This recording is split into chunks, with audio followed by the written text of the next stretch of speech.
إن الحمد لله نحمده ونستعينه ونستغفره ونعوذ بالله من شرور أنفسنا ومن سيئات أعمالنا من يهده الله فلا مضل له ومن يضلل فلا هادي له وأشهد أن لا إله إلا الله وأشهد أن محمدًا عبده ورسوله أما بعد فإن خير الحديث كتاب الله وخير الهدي هدي محمد صلى الله عليه وسلم وشر الأمور محدثاتها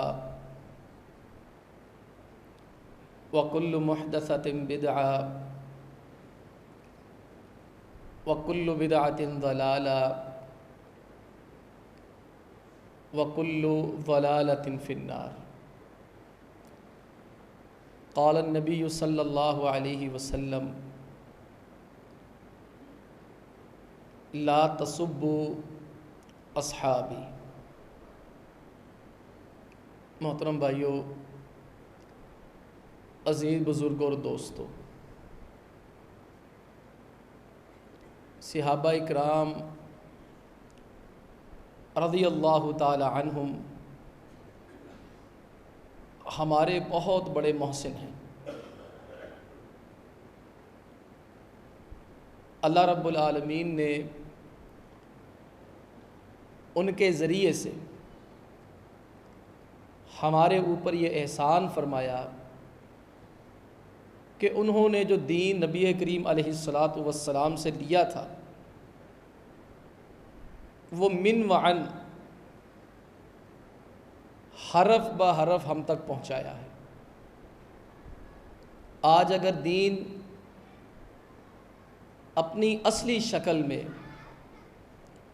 تمام سچائیوں اور حقیقتوں کے سمیت ہمارے پاس موجود ہے اللہ تعالیٰ کے فضل و کرم کے بعد،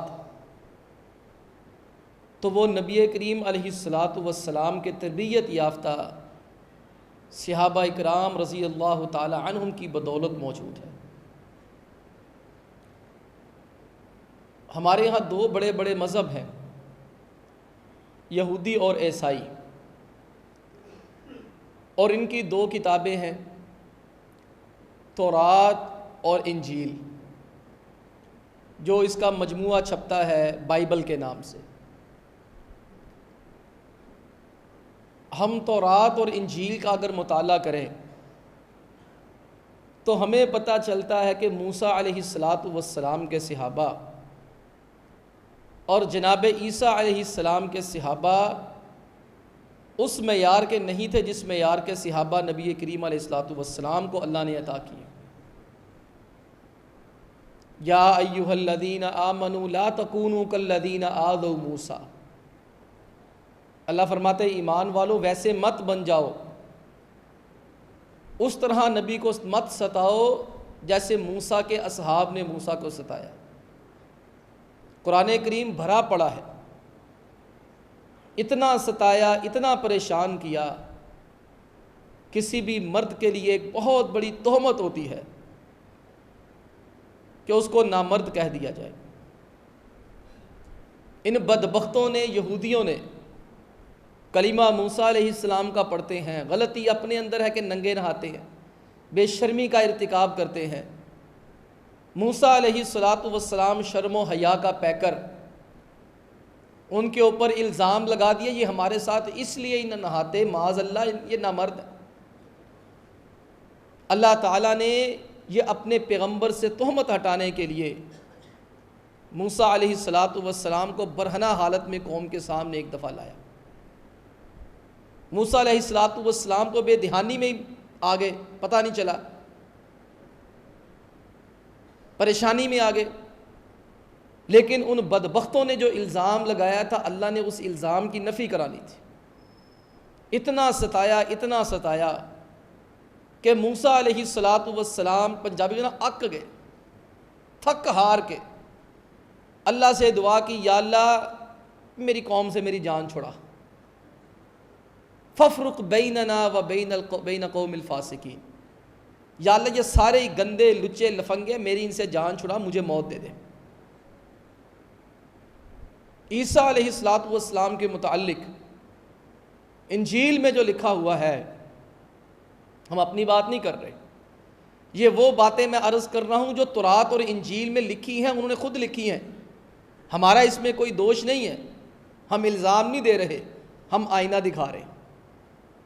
عیسیٰ علیہ السلام کے متعلق بذات خود انجیل میں لکھا ہے کہ عیسیٰ علیہ السلام کے 12 حواریوں میں سے ایک حواری نے، ان کے صحابیوں میں سے ایک صحابی نے مخبری کر کے عیسیٰ علیہ السلام کو گرفتار کرایا، اور عیسیٰ علیہ السلام نے ان کو رات کو خبر دے دی کہ مجھے گرفتار کر لیا جائے گا صبح۔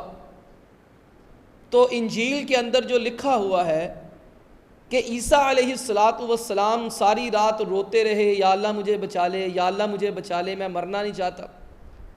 اور جو عیسیٰ علیہ السلام کے حواری تھے، صحابی تھے، وہ خراٹے مار رہے تھے، آرام سے سوئے تھے، پیغمبر کی تکلیف کی پرواہ کوئی نہیں۔ اس ضمن کے اندر جب ہم دیکھتے ہیں صحابہ اکرام رضی اللہ تعالی عنہم کا طرز عمل، تو پھر انگریز مورخین نے بھی لکھا ہے، انہوں نے بھی اس بات کو تسلیم کیا اور کہتے ہیں کہ نبی کریم علیہ السلام کی جو تحریک اور دین کامیاب ہوا اور مسلمانوں کے پاس اصلی شکل میں موجود ہے، اس کی بنیادی وجہ یہ ہے کہ نبی کریم علیہ السلام کو ساتھی بڑے وفادار مل گئے تھے۔ جیسا کہ عبداللہ بن مسعود فرماتے ہیں نا کہ اللہ رب العالمین نے لوگوں کو دلوں کو دیکھا تو لوگوں کے دلوں میں سب سے پیارا دل اللہ کو نبی کریم علیہ السلام کا لگا، اللہ نے ان کو آخری نبی بنا دیا۔ اور فرماتے ہیں اس کے بعد جب اللہ تعالیٰ نے پوری دنیا کے دلوں کو دیکھا تو اللہ تعالیٰ کو سب سے پیارے دل، سب سے اچھے دل، پیارے اور محبت والے دل اصحاب محمد صلی اللہ علیہ وسلم کے لگے، اللہ نے ان کو اپنے نبی کی رفاقت کے لیے منتخب کر لیا۔ اور ان کا میں نے عرض کیا ہمارے اوپر احسان ہے، انہوں نے ہمارے پاس دین پہنچایا ہے، اور ان کے اس احسان کی وجہ سے ہمارے صحابہ اکرام رضی اللہ تعالی عنہم کے بارے میں کچھ عقائد ہیں، میں ان میں سے صرف 3 آپ احباب کے گوش گزار کروں گا، کیونکہ اس وقت میں پھر کہہ رہا ہوں ملکی حالات جو بنائے جا رہے ہیں اور صحابہ اکرام رضی اللہ تعالی عنہم کے حق میں اٹھنے والی ہر مؤثر آواز کو دبایا جا رہا ہے، اور یہ حکومتی سرپرستی میں ہو رہا ہے، اور وزیر اعظم صاحب کے ارد گرد جو لوگ بیٹھے ہوئے ہیں وہ گستاخان صحابہ ہیں، اس کے کان میں جوں تک نہیں رینگتی کہ اس ملک کے اندر کیا ہو رہا ہے۔ پچھلے ہفتے کراچی میں دیوبندی مکتب فکر کے عالم دین مولانا عادل فاروق صاحب رحمۃ اللہ علیہ کو مولانا سلیم اللہ خان صاحب رحمۃ اللہ علیہ کے صاحبزادے ظالموں نے گلشن سے کیسا پھول توڑا ہے، کیسا پھول مسئلہ ہے کہ اہل سنت والجماعت کا، اہل حدیثوں کا، دیوبندیوں کا، بریلویوں کا شاید ہی کوئی اتنا پڑھا لکھا بندہ ہو۔ ماشاءاللہ پڑھنے میں آیا ہے کہ مولانا 10 زبانیں بولتے تھے، دکھائیں مجھے کوئی بندہ 10 زبانیں بولتا ہو دنیا میں۔ 3 PhD کی ہوئی تھی، قصور کیا ہے؟ صرف انگلش کے اندر 1.5 منٹ کی گفتگو کی اور عالمی میڈیا کے سامنے بتایا کہ ہم اس لیے باہر نکلے ہیں کہ ان چوکوں چوراہوں میں ابو بکر صدیق کو کافر کہا جا رہا ہے، امیر معاویہ، ان کے والد گرامی اور والدہ محترمہ پہ لعنتیں کی جا رہی ہیں۔ جناب ہفتہ گزرا نہیں، تھوڑے دن گزرے نہیں، بڑی مجمع کے اندر بندے 4 آئے ہیں، انہوں نے آ کے گولیاں مار دی۔ علامہ ہشام لہی ظہیر، علامہ احسان لہی ظہیر رحمۃ اللہ علیہ کے صاحبزادے، ان کے گھر کے باہر بھی ایک بندہ پکڑا گیا، خود کو CID کا یا کوئی خفیہ ایجنسی کا افسر ظاہر کرتا تھا، وہ بندہ پکڑا گیا، اس نے اعتراف کر لیا کہ فلانے ملک سے میں نے ٹریننگ لیا، ان کو میں نے قتل کرنا تھا۔ اس ملک کے اندر باقاعدہ یہ فضا بنائی جا رہی ہے۔ میں بار بار کہتا ہوں، شام بنانے کی کوشش کی جا رہی ہے، عراق بنانے کی کوشش کی جا رہی ہے، لبنان بنانے کی کوشش کی جا رہی ہے، یمن بنانے کی کوشش کی جا رہی ہے، اور اس کے اندر جو حربہ استعمال کیا جا رہا ہے کہ ہر اس مؤثر آواز کو دبا دیا جائے جو صحابہ اکرام رضی اللہ تعالیٰ عنہ کے حق میں بولتی ہے، یا ہر وہ بندہ جو کھڑا ہوتا ہے اس کی چھٹی کروا دی جائے کہ گالی سے دیکھا کام نہیں چلتا، کتنے شیریں ہیں تیرے لب کے رقیب، گالیاں کھا کے بے مزہ نہ ہوا۔ وہ ہمیں گالیاں دیتے ہیں، قسمہ قسم کا تانا دیتے ہیں، وہ دیکھتے ہیں یہ ممبروں پہ کھڑے باز نہیں آتے، کہتے ہیں چلو ان کا مقابلہ گولیوں کے ساتھ کرتے ہیں۔ تو اس ضمن کے اندر پھر ہمارا یہ فرض بنتا ہے، ہمارا یہ فرض بنتا ہے، اس سے پہلے ہمارے لیڈروں کا فرض بنتا ہے، اہل حدیث قیادت ہو، دیوبندی قیادت ہو یا بریلوی قیادت ہو، ان کو خدا کا خوف کرنا چاہیے، اپنے مخصوص مقاصد کی تکمیل کے لیے غیروں کا اللہ کار نہ بنے۔ عوام اکٹھی ہونا چاہتی ہے اور عوام نے اپنے جذبات کا ثبوت ریلیوں کے اندر دیا ہے۔ ہماری قیادت ہوش کے ناخن لے سارے، چاہے کوئی حکومت کے اندر ہے یا حکومت کے باہر ہے، چاہے کوئی اہل حدیث ہے، دیوبندی ہے، بریلوی ہے، ان کی قیادتوں کو چاہیے ہماری عوام کے جذبات کو بیچنا بند کر دیں، ہمارے نام پہ چورن اور پھکی بیچنا بند کر دیں، بڑے بڑے جلسے کروا کر اپنے مفاد سمیٹنا بند کر دیں، کیونکہ جب اس ملک کے اندر یہ لہر چلے گی نا تو اگر ہم نہیں بچیں گے، بچنا انہوں نے بھی نہیں ہے۔ تو ٹھیک ہے، پھر جب حالات نظر آ رہے ہیں کیا ہونے والا ہے، ملک کس طرف جا رہا ہے، اور اللہ کے فضل و کرم سے ہم جانے نہیں دیں گے، لیکن ایک مسئلہ یہ ہے کہ اس منبر سے ایسی صدائیں آنی چاہیے، منبر رسول کے تقدس کا تقاضا ہے، لوگوں کو پتہ ہونا چاہیے صحابہ اکرام رضی اللہ تعالی عنہم کے بارے میں ہمارے عقیدے کیا ہونے چاہیے۔ بھائیو، سب سے پہلا جو عقیدہ ہمارا ہے صحابہ اکرام رضی اللہ تعالی عنہم کے بارے میں، دل کی تختی پہ یہ تینوں چیزیں لکھ لیں۔ پہلی چیز یہ لکھ لیجئے، صحابہ اکرام رضی اللہ تعالی عنہم سارے کے سارے جنتی ہیں، یہ بات یاد رکھ لیجئے۔ یہ صحابہ اکرام کے بارے میں ہمارا پہلا عقیدہ ہے۔ جناب حاتب بن ابی بلتعہ رضی اللہ تعالی عنہ، غلطی ہو گئی، غلطی کس سے نہیں ہوتی، انسان تھے۔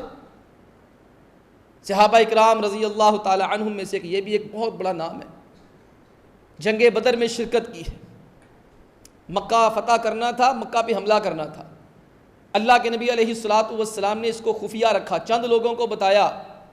حاتم بن ابی بلتعہ رضی اللہ تعالی عنہ نے سوچا مکہ والے مقابلہ تو نہیں کر سکتے، میں ایسا کرتا ہوں، میں مکہ والوں کے خط لکھ دیتا ہوں، خط میں لکھ دوں گا، خط لکھنے سے فائدہ یہ ہوگا کہ جو میرے اہل خانہ، میرے عزیز رشتہ دار ہیں، مکے والے ان کو کچھ نہیں کہیں گے۔ انہوں نے خط لکھ دیا، اللہ رب العالمین نے وحی کر کے پیغمبر علیہ الصلوۃ والسلام کو اطلاع دے دی۔ اب یہ سنگین مقدمہ ہے، غداری، اور غداری کی سزا موت ہوتی ہے پوری دنیا میں، شروع سے ایسا چلتا آ رہا ہے۔ اللہ کے پیغمبر علیہ الصلوۃ والسلام نے زبیر بن عوام رضی اللہ عنہ، جناب علی مرتضیٰ رضی اللہ تعالی عنہ، اور غالباً مقداد بن اسود رضی اللہ تعالیٰ کو بھیجا کہ جاؤ بھائی فلانی جگہ پہ ایک خاتون ملے گی، اس کے پاس خط لے کر آؤ۔ قصہ مختصر ہے، خط وہ لے آئے۔ اللہ کے نبی علیہ الصلوۃ والسلام نے خط دیکھا تو اس میں لکھا حاتب بن ابی بلتعہ کی طرف سے مکہ والوں کی طرف، آپ پر حملہ ہونے والا ہے، جو کر سکتے ہو اپنا دفاع کر لو۔ اب یہ سنگین جرم ہے، حاتب بن ابی بلتعہ کو بلایا گیا۔ عمر فاروق رضی اللہ تعالی عنہ، جلالی طبیعت کے آدمی، کہنے لگے دعنی اضرب عنق ھذا المنافق، اللہ کے پیغمبر علیہ الصلوۃ والسلام مجھے اجازت دیجئے میں اس کی گردن اتار دوں، اس نے غداری کی ہے۔ اللہ کے نبی علیہ الصلوۃ والسلام نے ایک جملہ ارشاد فرمایا، عمر یہ بدری صحابی ہے، لعل اللہ اطلع علی اہل بدر فقال اعملوا ما شئتم قد غفرت لكم، عمر اس کو کچھ نہیں کہنا، غلطی ہو گئی ہے، لیکن یہ میری بات اچھی طرح سمجھ لو، اللہ نے اہل بدر سے خود گفتگو فرمائی ہے، ان 313 کو اللہ نے مخاطب کر کے خود کہا ہے کہ تم سارے جو مرضی کرو، میں نے تمہارے سارے گناہ ہی معاف کر دیے۔ یہ 313 کی بخشش ہے، یہ جو مرضی کریں ان سے پوچھا نہیں جا سکتا۔ پھر اس کے بعد 1400 صحابہ جنہوں نے صلح حدیبیہ میں شرکت کی، درخت کے نیچے نبی کریم علیہ الصلوۃ والسلام کی بیعت کی، اللہ تعالیٰ ان کے بارے میں فرماتے لقد رضی اللہ عن المؤمنین اذ یبایعونک تحت الشجرہ، اللہ کے بندو جنت بہت بڑی نعمت ہے، لیکن جنت سے بھی بڑی نعمت اللہ کا راضی ہو جانا ہے۔ جنت بہت بڑی نعمت ہے، لیکن جنت میں بھی جو بہت بڑی نعمتوں میں سے ایک نعمت ہے وہ اللہ کا راضی ہونا ہے۔ اللہ فرماتے لقد رضی اللہ، میں ان مومنوں سے راضی ہو گیا، الذین یبایعونک تحت الشجرہ، جو درخت کے نیچے پیغمبر علیہ الصلوۃ والسلام کی بیعت کر رہے تھے۔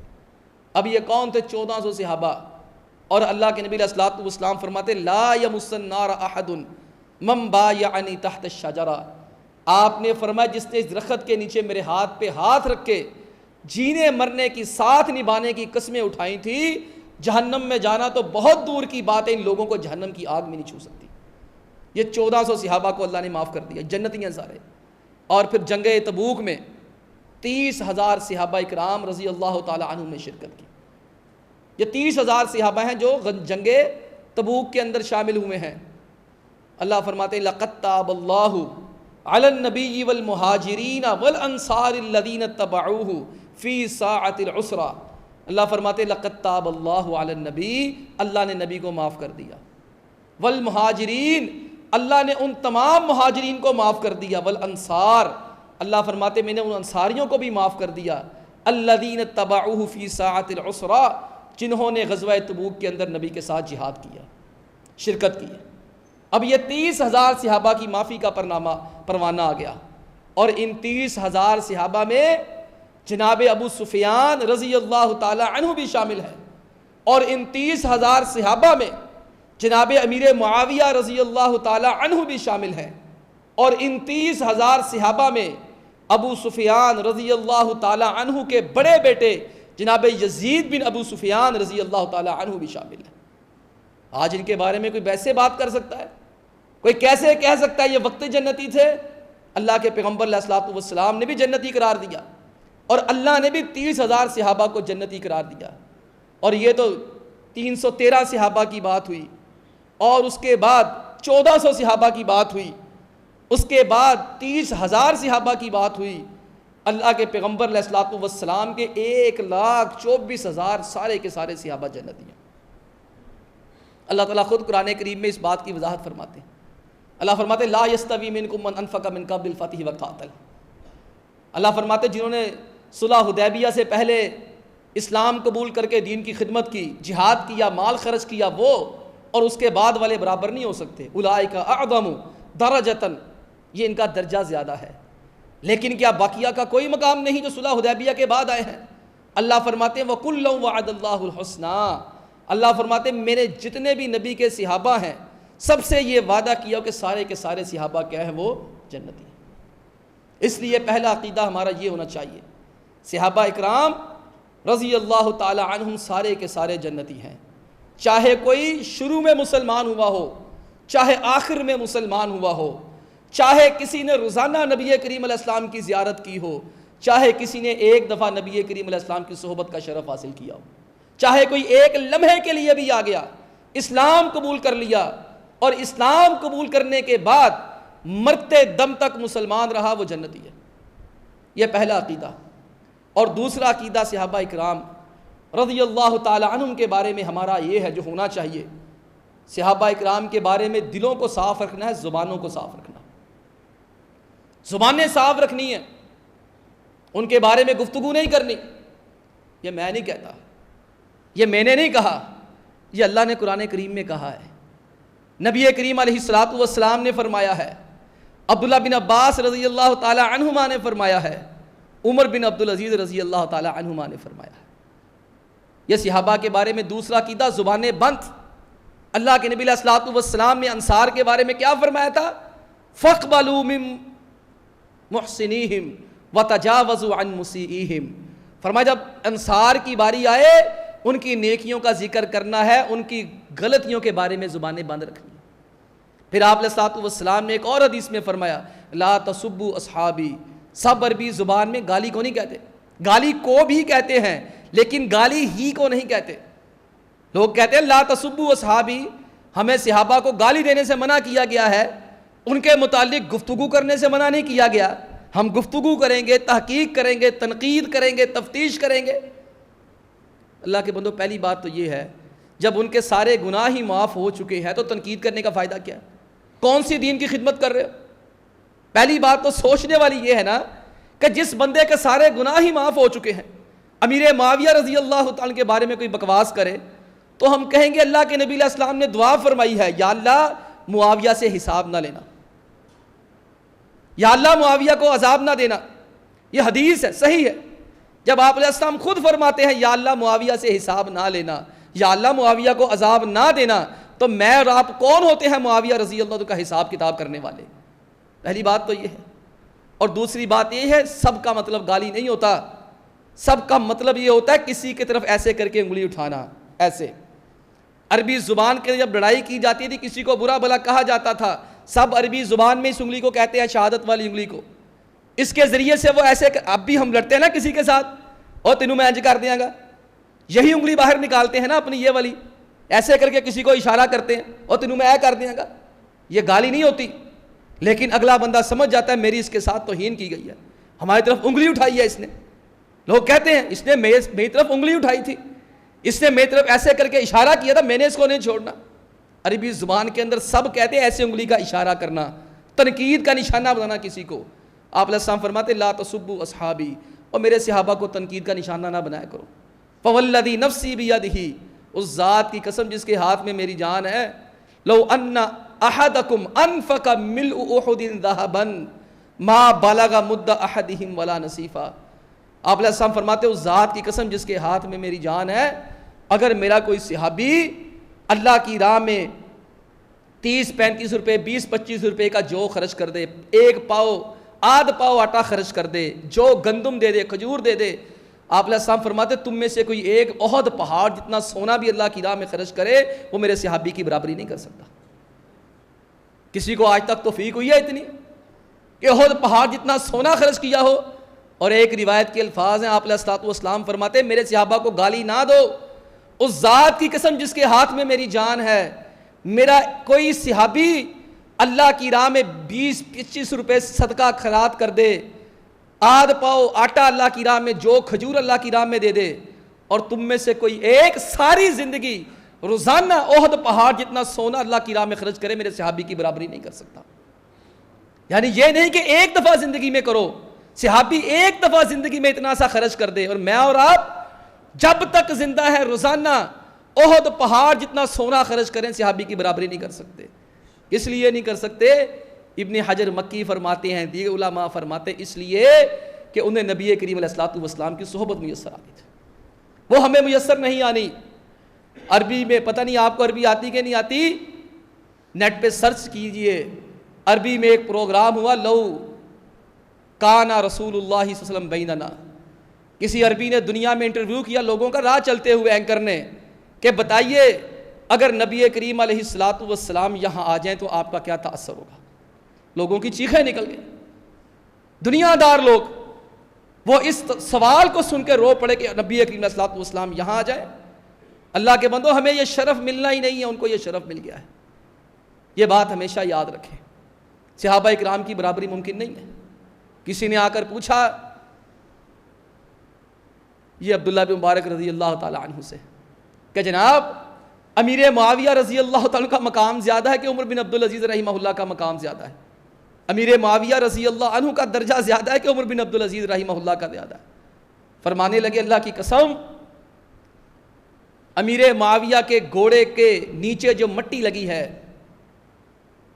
وہ مٹی امیر معاویہ رضی اللہ عنہ گھوڑے کے پاؤں پہ لگی تھی آپ علیہ الصلوۃ والسلام کے ساتھ, وہ بھی عمر بن عبدالعزیز سے 1000 گنا زیادہ افضل ہے. تم عمر اور امیر معاویہ رضی اللہ کی آپس میں تقابل کر رہے ہو, کان کھول کے سن لو, ان دونوں کا تقابل تو بہت دور کی بات ہے. وہ مٹی جو وہ غبار جو امیر معاویہ رضی اللہ تعالیٰ عنہ کے گھوڑے پہ پاؤں پہ لگا, وہ بھی عمر بن عبدالعزیز سے 1000 گنا زیادہ افضل ہے. اس نے کہا جی کس لیے؟ عبداللہ بن مبارک نے فرمایا اس لیے کہ امیر معاویہ رضی اللہ تعالی عنہ کو نبی کریم علیہ السلام کی رفاقت نصیب ہو گئی تھی، صحبت نصیب ہو گئی۔ اللہ تعالیٰ نے ہمارا ذمہ ان کے اوپر گفتگو نہیں قرار دیا۔ اللہ رب العالمین نے قرآن کریم میں سورہ حشر میں پہلے مہاجرین کا ذکر کیا، پھر انصار کا ذکر کیا۔ ان دونوں کا ذکر کرنے کے بعد اللہ رب العالمین نے ہمارا بھی ذکر کیا۔ اللہ فرماتے ہیں والذین جاءوا من بعدہم، جو مہاجرین اور انصار کے بعد لوگ آئیں گے، یقولون، وہ کیا کہا کریں گے؟ ربنا اغفر لنا، یا اللہ ہمیں معاف کر دے، وَلِإِخْوَانِنَا الَّذِينَ سَبَقُونَا بِالْإِيمَانِ، یا اللہ ہمارے ان بھائیوں کو بھی معاف فرما دے جو ہم سے پہلے مسلمان ہو گئے۔ اور ہم سے پہلے مسلمان کون ہوئے ہیں؟ صحابہ اکرام رضی اللہ عنہ۔ یہ زبان صاف رکھنی ہے، زبان گندی نہیں کرنی۔ ہمیں حکم ہوا ان سے استغفار کرنے کے لیے، وہ کہتا رہے۔ صحابہ اکرام رضی اللہ تعالی عنہم پر کچھ بھی نہیں جانا، ان کا کچھ نہیں جانا، ان کا کچھ بھی نہیں جانا۔ کسی نے سیدہ عائشہ رضی اللہ تعالی عنہ کو آ کر کہہ دیا کہ فلاں بندہ ہے وہ ابو بکر و عمر رضی اللہ تعالی عنہما کو برا بھلا کہتا ہے، کہتی چھوڑو، کہتا رہے، ان کا کیا جاتا ہے، قبر میں ان کی نیکیاں بڑھتی جا رہی ہیں، اپنا بیڑا غرق کر رہا ہے۔ کوئی ایک بندہ گھبرایا ہوا آیا امیر ام المومنین عائشہ صدیقہ رضی اللہ تعالی عنہ کے پاس، بڑا پریشان، میں اماں جی بات سنیں۔ کہنے لگی کیا ہوا؟ کہتی اماں جی آج نا میری ایک بندے کے ساتھ بات ہو رہی تھی، اس نے آپ کو ام المومنین نہیں کہا، اور میں نے کہا ظالم وہ ہماری ماں ہے، وہ بدبخت مجھے کہتا تیری ماں ہوگی میری ماں نہیں ہے، تیری ہوگی میری نہیں ہے، میری کوئی ماں نہیں ہے عائشہ صدیقہ رضی اللہ تعالی عنہ۔ سیدہ عائشہ نے فرمایا بیٹا انا ام المؤمنین لست بام الکافرین، بیٹا صحیح کہتا ہے، میں مومنوں کی ماں ہوں، میں کافروں کی ماں نہیں ہوں۔ بیٹا صحیح کہہ رہا ہے، وہ کافر ہے، جو میرے ماں ہونے کا انکار کرتا ہے، سیدہ عائشہ فرماتی وہ کافر ہے۔ بیٹا تم کیوں پریشان ہوتے ہو؟ انا ام المؤمنین، میں مومنہ دی ماں ہوں، کافرہ دی ماں میں کوئی نہیں، وہ کافر ہے جو میرے ماں ہونے کا انکار کرتا ہے۔ بیٹا پریشان نہیں ہونا، ان کا کچھ نہیں جانا، بیڑا غرق اپنا ہو جانا ہے۔ ان پہ گفتگو کرو گے تو ان کا کچھ نہیں جانا، جو مرضی کر لو، رب کے حکم کے انکاری ہو۔ رب کا حکم کیا ہے؟ لا تجعل فی قلوبنا غلا للذین آمنوا، زبانوں سے کہتے یا اللہ ہمیں اور صحابہ کو معاف کر دے۔ عبداللہ بن عباس رضی اللہ تعالی عنہما کے پاس ایک بندہ آیا، کہنے لگا جی وہ صحابہ لڑ پڑے تھے آپس میں، جنگ جمل میں، جنگ صفین میں، وہ کہتے یار میری بات سنو، اللہ نے تمہیں قرآن میں کس کا حکم دیا ہے؟ کہتا جی بخشش طلب کرنے کا۔ کہتے پھر تم اس مسئلے میں کیوں آ رہے ہو؟ میں تقریریں اللہ نے لکھی ہیں، ہاں اللہ نے لکھی ہیں، میں اللہ کو پتا تھا نا یہ سارا کچھ ہونا ہے، ہاں جی پتا تھا، میں پھر تم چپ کر جاؤ۔ عمر بن عبدالعزیز رحمہ اللہ کے پاس ایک بندہ آیا، آ کر کہنے لگا جی وہ جو جنگ صفین ہوئی ہے اس کے بارے میں آپ کا کیا خیال ہے؟ وہ جو یہی ہے نا یہ تماشے لگائے جاتے ہیں، یہ ہم کیوں نہ بولے؟ وہ ایک بندہ عمر بن عبدالعزیز رحمہ اللہ کے پاس آیا، کہا جی وہ جو امیر معاویہ رضی اللہ تعالی عنہ کے درمیان اور جناب علی مرتضیٰ رضی اللہ تعالی عنہ کے درمیان جنگ ہوئی تھی، اس کے بارے میں آپ کا کیا نقطہ نظر ہے؟ عمر بن عبدالعزیز رحمہ اللہ فرمانے لگے بھائی میری بات سنو، اللہ نے جب مجھے میرے اللہ رب العالمین نے انہیں میرے ہاتھوں سے بچا لیا تو میرا فرض بنتا ہے اپنی زبانوں سے انہیں بچا لوں۔ جب میرے ہاتھ ان کو تکلیف دینے سے محفوظ رہے، میں اپنی زبان اس بارے میں حرکت لا کے گندی زبان نہیں کر سکتا۔ حکم ہمارے لیے یہ ہے ان کے لیے بخشش کی دعا کریں، اور ان کے درمیان جو معاملات ہوئے ہیں اس میں بھی بخشش کی دعا کریں، اپنے دلوں کو صاف رکھیں۔ جو ان معاملات میں حق پر تھا اس کو دوہرا اجر ہے، جو ان معاملات میں خطا اجتہادی پہ تھا اس کو ایک اجر۔ دوسرا صحابہ کے بارے میں عقیدہ، اور تیسرا ہمارا جو عقیدہ ہے صحابہ اکرام رضی اللہ تعالی عنہم کے بارے میں، صحابہ اکرام رضی اللہ تعالی عنہم کی درجہ بندی تسلیم کرنی۔ ان کے ہاں درجے ہیں، ابوبکر صدیق کا پہلا نمبر ہے، عمر فاروق کا دوسرا نمبر ہے، عثمان غنی کا تیسرا نمبر ہے، جناب علی مرتضیٰ حیدر کرار کا جرار کا چوتھا نمبر ہے، اس کے بعد اشرم وشرہ والی ترتیب ہے، اس کے بعد مہاجرین کا نمبر ہے، اس کے بعد انصاریوں کا نمبر ہے، اس کے بعد بدر میں شرکت کرنے والوں کا نمبر ہے، اس کے بعد احد میں شرکت کرنے والوں کا نمبر ہے، اس کے بعد غزوہ خندق کے اندر شرکت کرنے والوں کا نمبر ہے، اسی طرح سب کے نمبر ہے۔ اللہ خود فرماتے ہیں لا یستوی منکم من انفق من قبل الفتح وقاتل، اللہ فرماتے جس نے صلح حدیبیہ سے پہلے جہاد کیا، اللہ کی راہ میں مال دیا، وہ اور اس کے بعد والے مسلمان نہیں ہو سکتے۔